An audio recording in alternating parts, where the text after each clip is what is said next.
A ideia hoje é a gente conversar sobre as possibilidades e o que eu posso passar de conhecimento. Obviamente que eu não sei tudo, nem tenho essa pretensão, né? Mas eu já tenho alguma experiência e já fiz algumas coisas. Tentei organizar alguma coisa, gente, assim, para a gente fazer um caminho. Então nós temos aqui o nosso querido cientista maluco, tá? Então, nós mesmos. Então a gente estudou Python, R, estatística, aprendeu isso e aquilo, aprendeu um monte de coisa, e aí, como é que a gente mistura esse negócio todo para fazer um produto lá no final e entregar, tá? Então, digamos, a gente, entre várias hipóteses que eu posso colocar, digamos assim, a gente preparou um modelo, fomos contratados, a empresa nova lá, ou a empresa que a gente está trabalhando lá nos chamou, ou a gente mesmo resolveu apresentar uma coisa nova para a empresa. Assim, preparei um modelo, agora o que eu faço? Esse cientista maluco que já sabe Python, ou que ainda está aprendendo Python e em algum momento vai aprender o Python, já está começando a entender um pouco de toda essa estrutura, já conseguiu fazer lá o Titanic, já conseguiu fazer o Iris meio assim,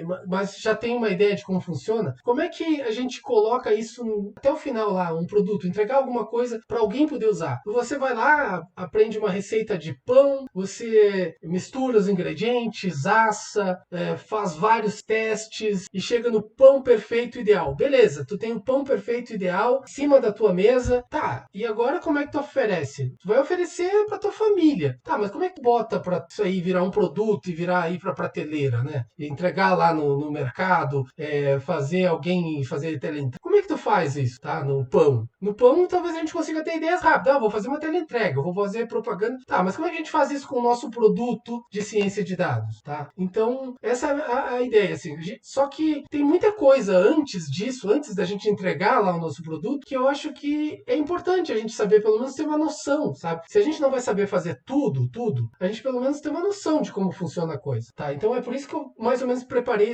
esse caminho aí, um caminho, né? Um caminho de pedras. Dentro desse caminho, qual a minha proposta, tá? A gente pegar e preparar um ambiente. E aí, quando eu falo em ambiente, ele é uma palavra que fica bem abrangente. A gente pode pensar, vou programar no Windows. Então, meu ambiente vai ser no Windows.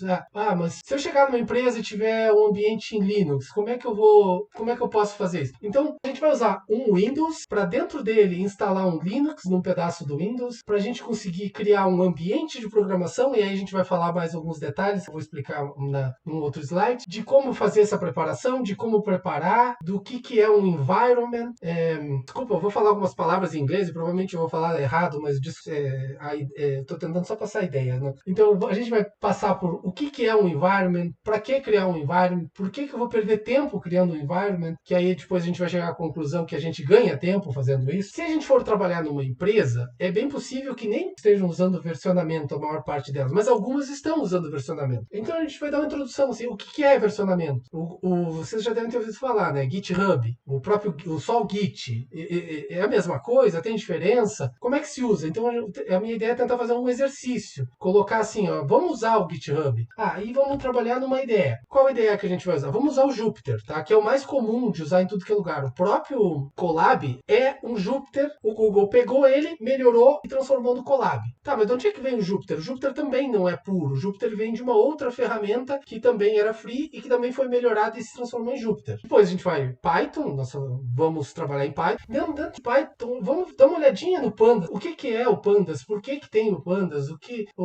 Aí já olhando o Pandas, vê um NumPy, vê alguma coisinha, entender por que usar o Pandas. O Pandas é para todo tipo de problema, ele é tipo a bala de prata que vai resolver tudo. Fazer EDA, análise exploratória de dados, tá? A gente vai trabalhar com sklearn. Acho que pra gente fazer exatamente modelos bem simples, sabe? Pra gente parar de se preocupar muito com o modelo e sim com o todo até chegar no produto final. Depois com o tempo, a gente volta a estudar o sklearn e fazer só no sklearn já dá pra gente brincar bastante, já dá pra gente fazer pipelines dentro do próprio sklearn que vão entregar, a gente vai salvar isso num pickle, que é uma forma de guardar aquele modelo, e depois a gente vai usar esse pickle, e aí quando for usar esse pickle salvo lá no sklearn dentro do Python, que a gente usou dentro do Jupyter, a gente vai pegar o Pickle e vai abrir o Streamlit, que é uma ferramenta que tu vai trabalhar dentro do Jupyter, tu pode trabalhar dentro do Jupyter, né? Tu vai trabalhar Python basicamente e obviamente as ferramentas do próprio Streamlit. Aí tu vai pegar aquele Pickle que tu rodou, que tu gerou lá no sklearn, tu vai dar dados para ele vai te responder uma inferência de um dado novo. Beleza, aí já tá bom, já tá o nosso pão já tá quase saindo do forno, já tá. Se a gente conseguir fazer essa inferência no Streamlit, a gente já tem aquele pão de cima da mesa. Beleza, agora o que a gente faz agora? Bom, agora a gente vai ter que pegar esse pão de cima da mesa e botar ele numa ferramenta render, ver como é que ele funciona. E a gente vai pegar essa página Streamlit que tá dentro, que a gente usou a sklearn, que a gente usou Python, que a gente trabalhou ela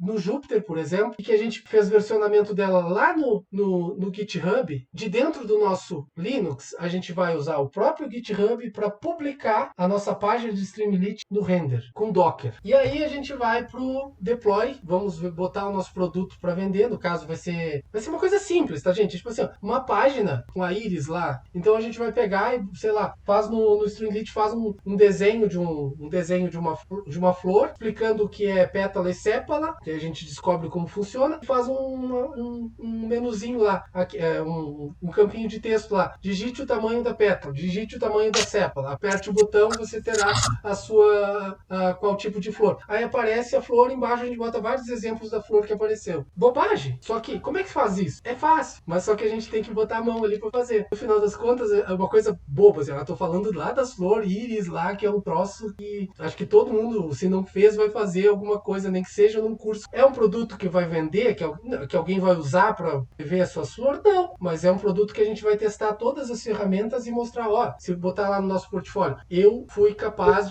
de trabalhar em grupo com uma equipe e no final nós chegamos a esta página que prevê aqui as flores do conjunto íris, prevê o tipo de orquídea. A minha ideia, já que a gente vai trabalhar com um projeto, tá, e em algum momento lá quando a gente chegar lá no sklearn, a gente vai realmente fazer um projeto de machine learning, então vamos pegar a ideia de desenvolvimento de software ágil, tá? Que é uma coisa que a gente pega emprestado lá do pessoal da engenharia de projetos e da engenharia de software. Não vai dar pra gente fazer todas as coisas de métodos ágeis, a gente não tem tempo para fazer reunião diária de 15 minutos. Mesmo que a gente fizesse por aplicativo, não dá. Talvez o que a gente possa fazer uma vez por semana, uma apresentação de como está o projeto, onde a gente sentiu falta de alguma coisa, o que a gente está precisando de ajuda, quem vai me ajudar com isso aqui, vamos estudar. Bom, aí a gente vai se auto-organizando como o próprio método ágil coloca. Quando tu tem um projeto muito grande, tu cria épicos, que é aquela coisa assim, para tu dizer, cheguei aqui nesse épico, isso aqui é um ponto épico do meu projeto. Eu cheguei num ponto que eu posso comemorar, porque se eu incluir esse ponto aqui, o projeto está indo para frente, não está travado. Aqui,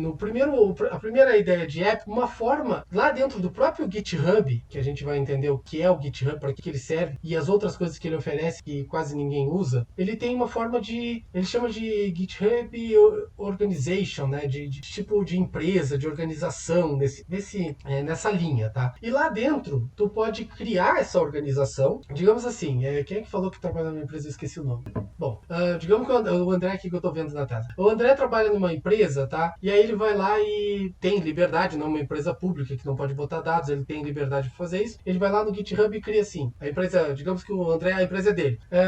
Minha empresa, beleza. Criou essa organização lá no GitHub. Aí ele bota o time que trabalha com ele e mais 2 pessoas. E aí ele vai lá e vai fazer um quadro Kanban. A gente vai ver o que é um Kanban, tá? Mas o quadro Kanban serve para organizar tarefa. E aí ele vai pegando tarefa. Basicamente, um Kanban tem 3 colunas, tá? De para fazer, a fazer, fazendo e feito. E aí tu bota todas as tarefas que tem para fazer, tu bota numa coluna à esquerda. Quando tu pega uma coisa para fazer, tu arrasta ela pro meio para todo mundo que tá no time poder perceber que alguém tá fazendo aquilo. E quando tu concluiu, tu joga para pronto, que é todo mundo no time, o gerente, quem for, ver que aquilo foi pronto, que a coisa tá andando, tá? Então não precisa estar chamando para avisar que vai lá no Kanban e vai fazendo isso. É uma forma de se organizar. O Kanban mais comum, acho que todo mundo usa, é o Trello.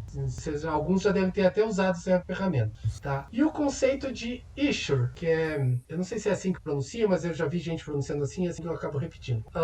Dentro do GitHub, a gente vai criar uma estrutura que é como dizer assim, que o teu software tem um erro, um bug, tá? Então eu vou lá, ou eu quero uma melhoria no software. Eu vou lá e crio uma issue. Eu digo assim, precisamos criar o botão para não sei o que. E essa vira uma issue. Essa issue vai automaticamente pro quadro do que eu preciso fazer. Quando alguém pegar aquela issue, aquele quadrinho, aquela tarefa de fazer o botão, ela vai arrastar para tô fazendo. E aí a gente vai se organizando dessa forma. Passar esse épico 1, eu já tô com ele já em andamento, tá? Porque eu tô criando ali o Kanban, tô criando algumas issues, tô criando a própria organização. Eu pedi pra gente colocar o nosso nome de GitHub numa planilha. Teve um colega que preparou a planilha, não me lembro quem é para agradecer, mas já tá lá no grupo no WhatsApp, tá? Depois eu vou botar todo mundo lá no time para ter acesso à ferramenta. Depois disso a gente vai passar pro épico 2, que é o que a gente, se der tempo, dá tempo. A gente vai começar já a botar a mão na massa hoje, tá? Que é instalar um Linux dentro do Windows. Espero que funcione para todo mundo. Eu criei a minha ferramenta para fazer isso. Lá dentro do Linux, dentro do Windows, a gente vai instalar o Python. A gente vai ver que já está instalado, mas a gente vai dar uma ajeitadinha nele. A gente vai criar um environment e aí eu vou explicar para que cria um environment, o que é um environment. A gente vai começar, se der tempo, de instalar alguns pacotes, instalar o Jupyter e abrir um Jupyter na nossa máquina, como se a gente estivesse abrindo o Colab. Só que não vai ser o Colab, vai ser o Jupyter, que é uma ferramenta um pouquinho mais simples que o Colab, e tem algumas coisas melhores e algumas coisas piores que o Colab, tá? Depois disso a gente vai pro épico 3, que é o versionamento. Vamos ver se a gente chega no momento e cada um crie um notebook de Hello World, por exemplo, e use o Git dentro do Linux para publicar no GitHub da nossa organização, que a nossa organização se chama Grupo de Estudo. Ali dentro a gente vai ver comandos básicos de Linux, a gente vai acabar vendo comandos básicos do próprio GitHub para ligar o Git do teu Linux com o GitHub de verdade, que é cheio de segurança, né? Quem criou uma conta do GitHub já viu que tem segurança para tudo que é lado. A gente vai ter que fazer uma ligação por SSH, por chave compartilhada, chave privada, todos esses detalhes, que a gente não vai entrar no detalhe do que é essas chaves, mas assim, os computadores vão conversar entre eles com a máxima segurança possível. O nosso computador com o computador do GitHub, tá? Então a gente vai fazer isso. E aí a gente vai dar o nosso primeiro commit ali, de mandar alguma coisa pro GitHub, de ver na máquina um código, mandar para lá, ver versões, vamos conversar sobre por que fazer versionamento. E aí a gente vai chegar no quarto épico. Esse aqui eu acho que vai ser o mais demorado dos épicos, porque a gente vai ter que entender esse Scalearn, a gente vai ter que escolher um conjunto de dados que seja uma bobagem, tipo eu comentei hoje, vamos fazer do íris. Beleza, é fácil de entender, todo mundo já sabe que é uma flor, todo mundo sabe que é sépala, pétala, já sabe o que é. Mas entender a ferramenta, a Scalearn, como é que faço para fazer redução de dimensionalidade? Para que é isso? Como faz isso dentro da Scalearn? Como é que eu faço on-hot encoding dentro da Scalearn? Preciso fazer? Qual? Como é que eu testo lá uma regressão logística para uma classificação, que é no caso que a gente vai,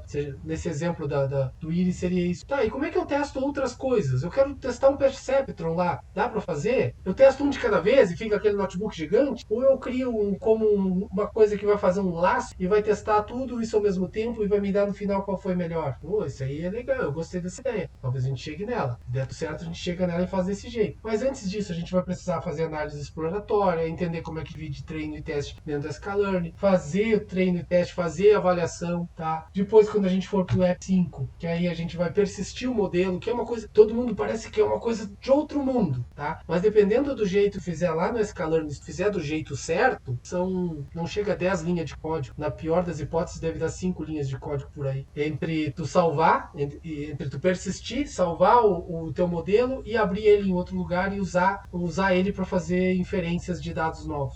Gente, quando eu descobri que era assim, eu cheguei a ficar de queixo caído assim, não pode ser tão fácil. Até aqui tudo era difícil, esse negócio é fácil e parecia para mim que era um bicho de 7 cabeças. Fazemos aquela página do Streamlit que a gente comentou, a gente publica lá no Render. Isso aqui vai ser trabalhoso, vai depender de bastante estudo nosso, como funciona, é uma ferramenta nova, inclusive para mim. Se alguém tiver já conhecimento, vai trazer conhecimento para nós, a gente vai chegando lá. Isso aqui a gente não vai fazer um cursinho desse tamanho num mês, tá, gente? A gente vai lá, eu acho que vamos aprender bastante, tá?